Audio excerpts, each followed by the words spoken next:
Hey everybody, Eric Songer here with you, and it's our latest edition of Second Floor Therapy for Sunday, July 21st, 2019, and thank you again for joining me for episode 3 of Second Floor Therapy. I've been getting some wonderful feedback from our first 2 sessions, and those 2 sessions were on a popular music ed conference I went to, and then last week talking about scheduling and how that affects middle schoolers.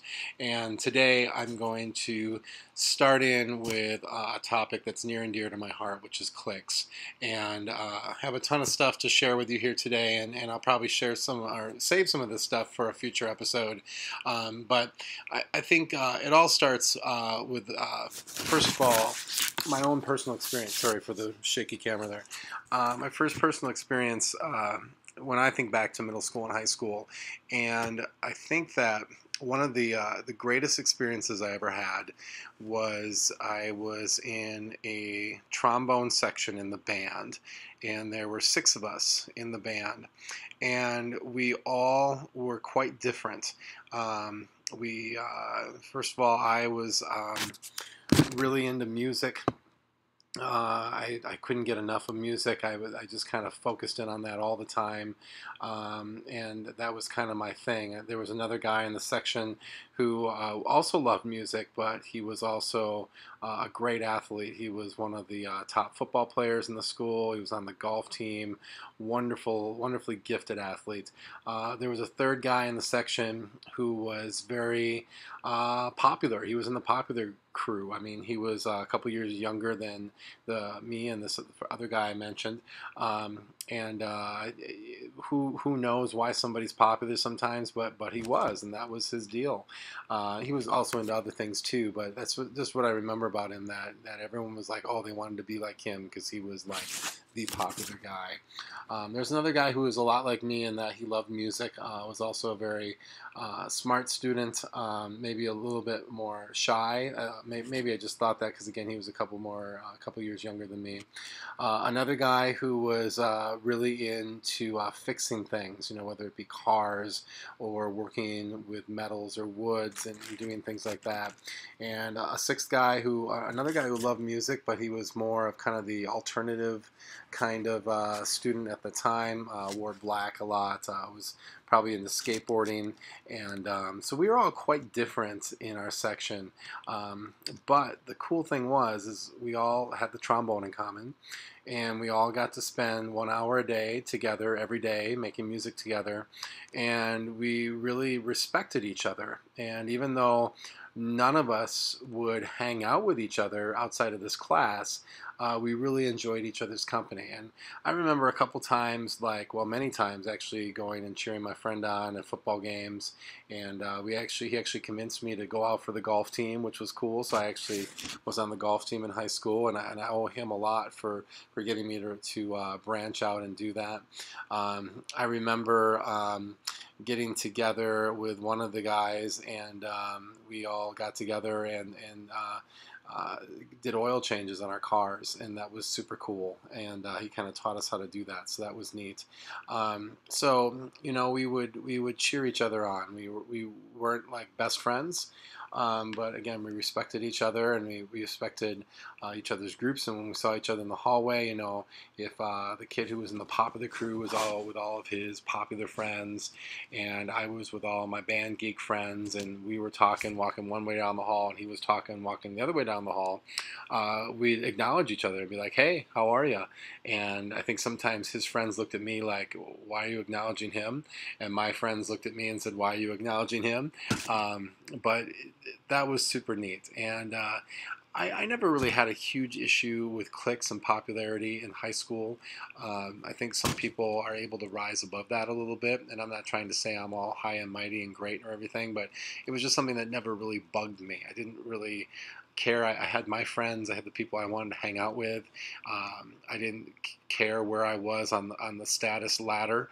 And if other people wanted to hang with other people, that was great. And hey, everyone, find people you can be friends with. And so that's kind of how I still look at life a lot of times. Although I think I probably have learned a lot more about looking for people who need a friend. I wish I would have been better at that in high school. But anyway, fast forward. to near the end of this past school year, and I was having a conversation with some of my students, and one of my students said to me, there was like four of us in the room, maybe a little bit more, but I remember specifically there were four girls, and I think there were a couple guys in there too. But one of the girls said, "I hate my friends," and I looked at her, and I looked at everyone else in the room. I'm like, "You hate these people in here?" And she said, "No, I hate my friends."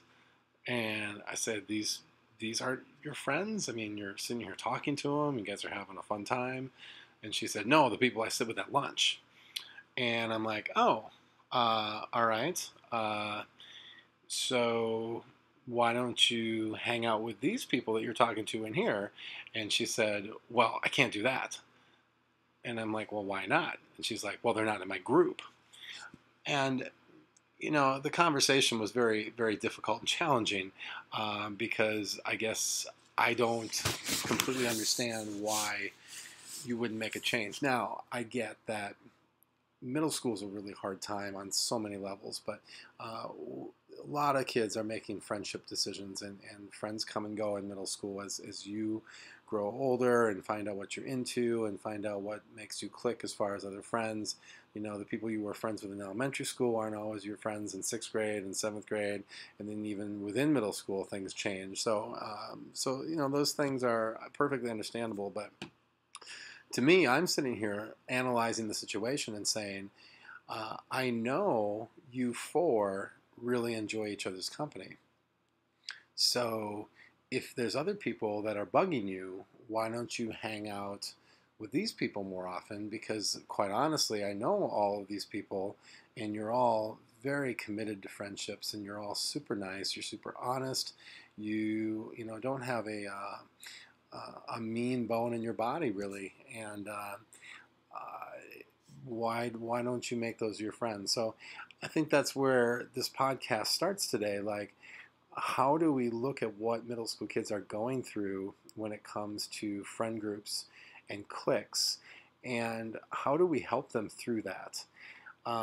So one thing that jumps to mind right away is that kids a lot of times use the term bullying a lot, and they use it for situations that aren't bullying. I was just talking to my wife about this the other day, that bullying is when you go up to another student and you threaten verbal abuse, physical abuse, and or maybe you're doing it through social media, and you're doing really nasty things. Bullying is not going up to somebody and telling them to shut up. And just that alone. Bullying is not ignoring somebody on purpose. Those things aren't great things to do, but we need to think about bullying's a big deal. It's a major thing where we need to have adults step in. We need to have other people step in and help change the situation, because bad things can happen. Now, ignoring somebody or telling somebody to shut up might be a step on the road to a bullying situation occurring, and again, shouldn't go unnoticed. But I think sometimes when we're talking about cliques and how people treat each other, it's kind of different than like the bully situation. Like, I remember in high school when I was a freshman, I got bullied by a guy who was a bully to a lot of people, and he would come around and knock all the books out of my hands. Our lockers were right next to each other, and he would intentionally close my locker right after I opened it, and then push me. And he was a bully. And I would say you shouldn't do what I did to solve the situation, but I was taller than him and maybe slightly bigger. And so one day when we were both at our lockers and he pushed me, I actually took him and I slammed him in my locker, and I tried to shut the locker and shut him in, and it banged off of his forehead, and then I just walked away. I just left my locker there and him, and he never bugged me again. So again, not probably the best way to deal with bullying, but that's the way that I handled that situation. But see, to me, that's different than the way a group of girls in a clique treat girls within the clique or outside their clique. I think that's a different situation. Another situation that's different is discrimination and racism, and that's a different situation too. And again, sometimes it can be connected to cliques. In fact, I can give you a couple really good examples, but that's also a little bit different, and it's we deal with that in a different way. And here's the deal: I feel like our school, and I think a lot of schools, are very proactive when it comes to bullying and when it comes to racism and other kinds of discrimination. I don't feel like schools are as on top of cliques. And so that's kind of what I want to talk about today a little bit. So last summer I did Second Floor Therapy podcast, and I did a session on what's the difference between a clique and a group.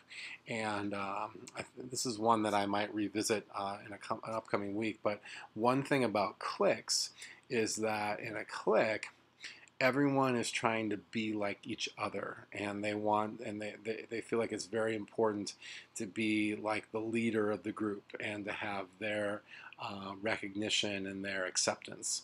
Whereas in a friend group, everyone accepts each other for who they are and loves their differences. A clique, you almost have to be invited in or accepted into the inner circle, so to speak.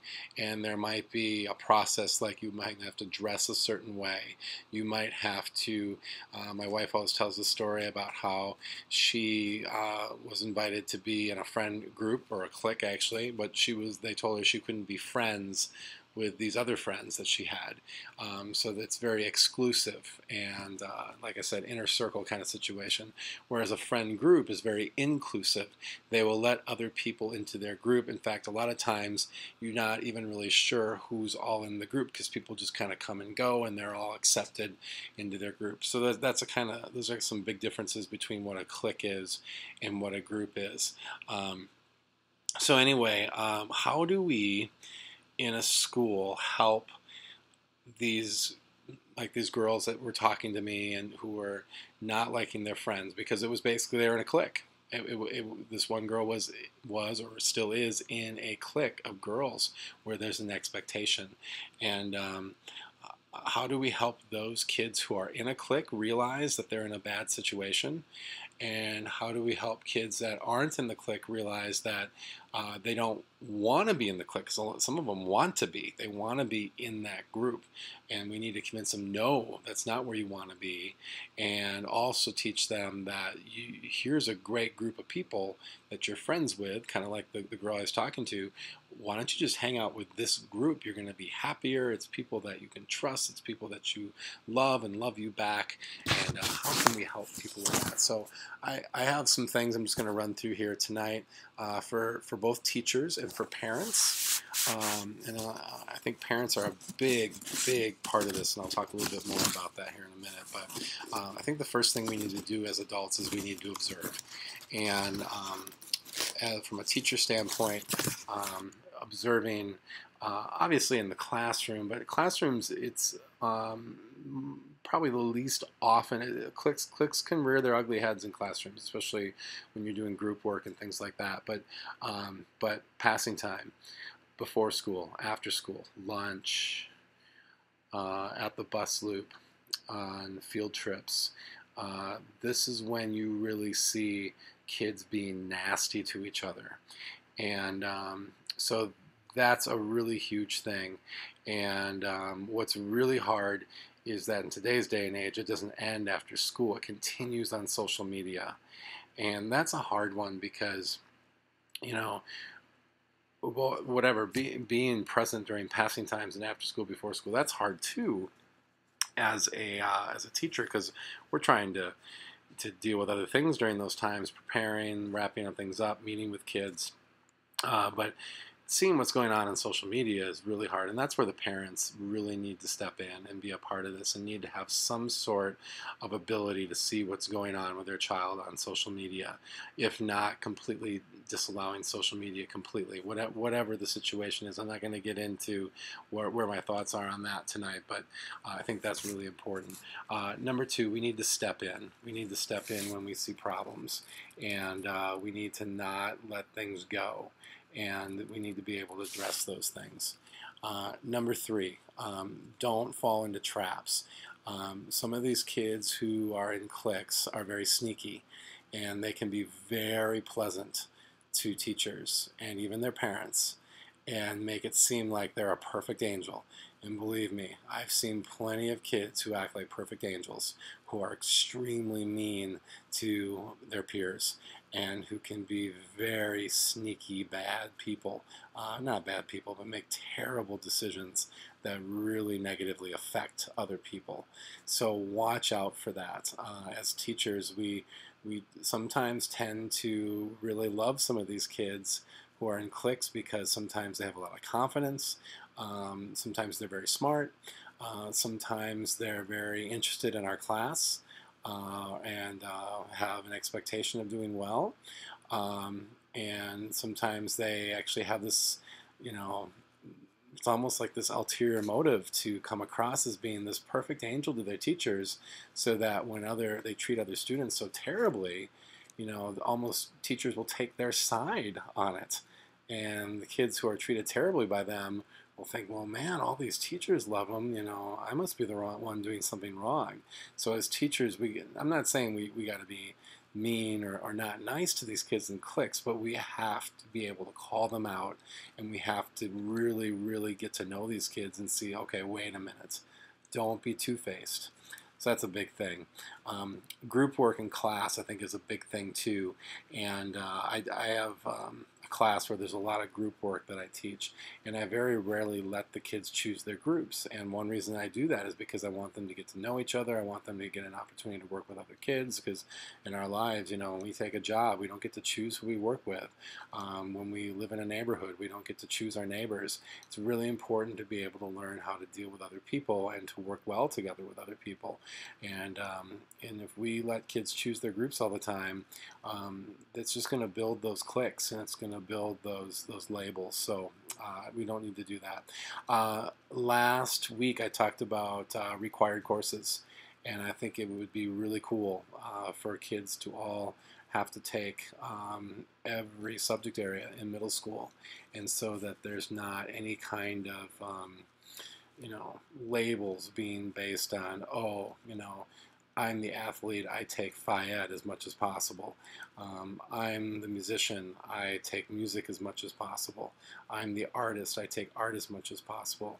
I love to build, so I'm going to take industrial tech as much as possible. You know what I'm saying?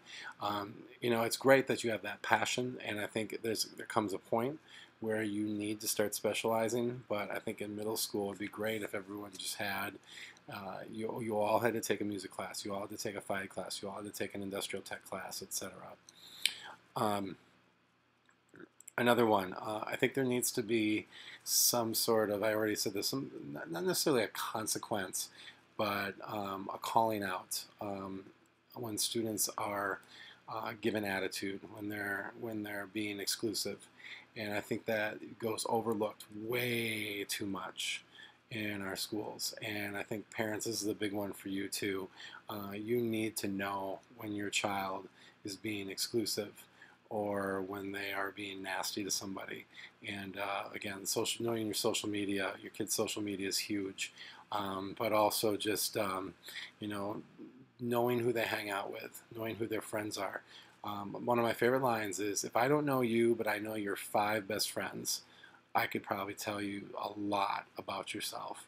So if you find that your child is hanging out with some friends that are not exhibiting the attitude and the personalities that you would like, then I think it's time to deal with that situation.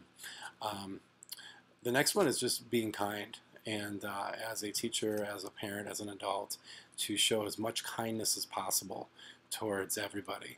And I think kids respect that a lot. I think anyone respects that a lot.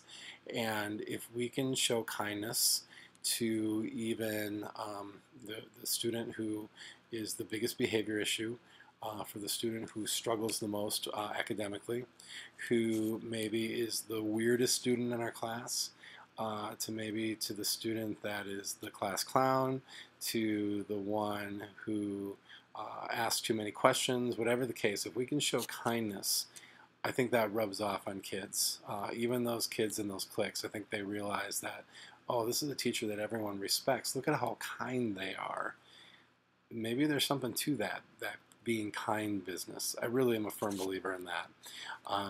Another thing too as a teacher is to acknowledge everyone, all those different kinds of students I just mentioned.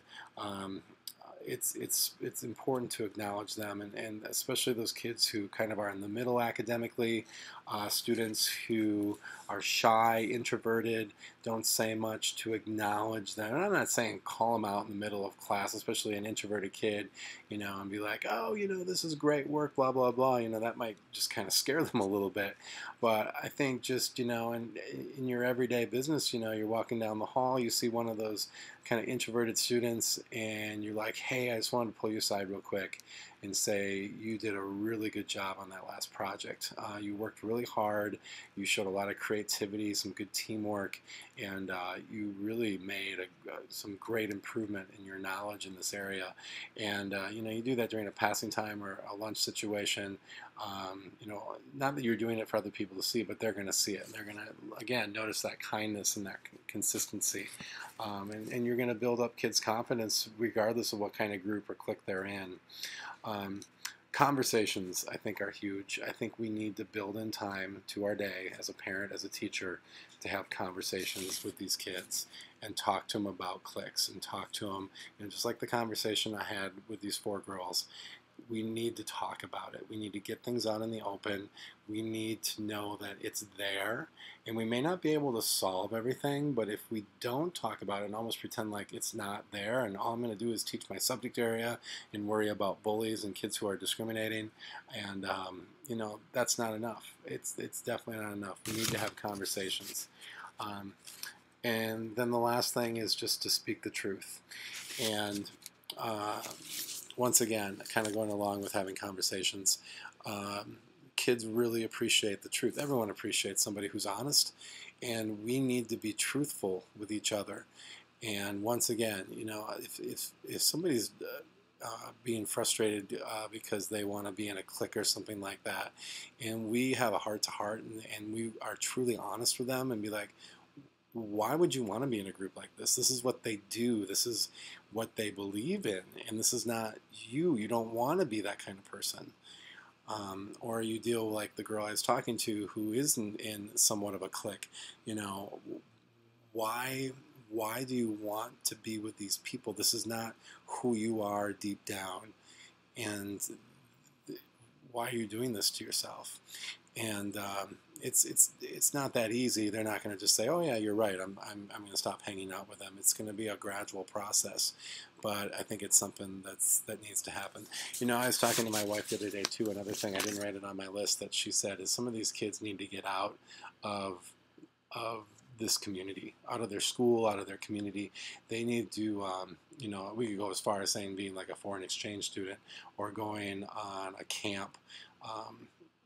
Far away, just getting out of this situation, spending some quality time outside of their friend group, and to show them that there's so much more to this world than this little clique that they're in and what they're doing in this group and how it's not having a good effect on them. So I think if you're a parent of a kid who is kind of showing that cliquey behavior, that might be a great thing to do. Get them going to different camps, to take a vacation to somewhere where they can see a whole different part of the world or the country.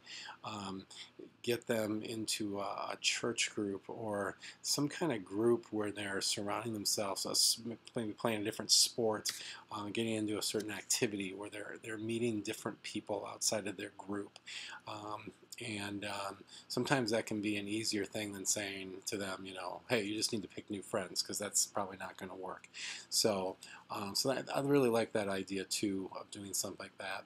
And again, for those kids that want to be more popular and they're really concerned about it, again, that could be a great thing for them to show them that there is so much more to life than this little group of people that you think will totally make your life great and you'll have no problems ever.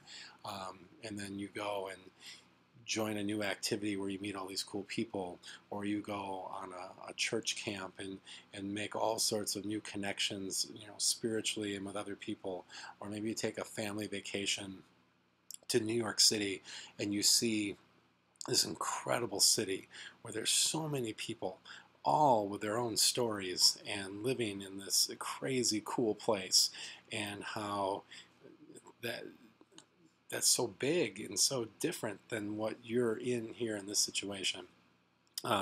So anyway, those are just some thoughts that I had on dealing with this. So I hope you enjoyed this episode of Second Floor Therapy. And again, if you have any feedback, I'd love to hear it.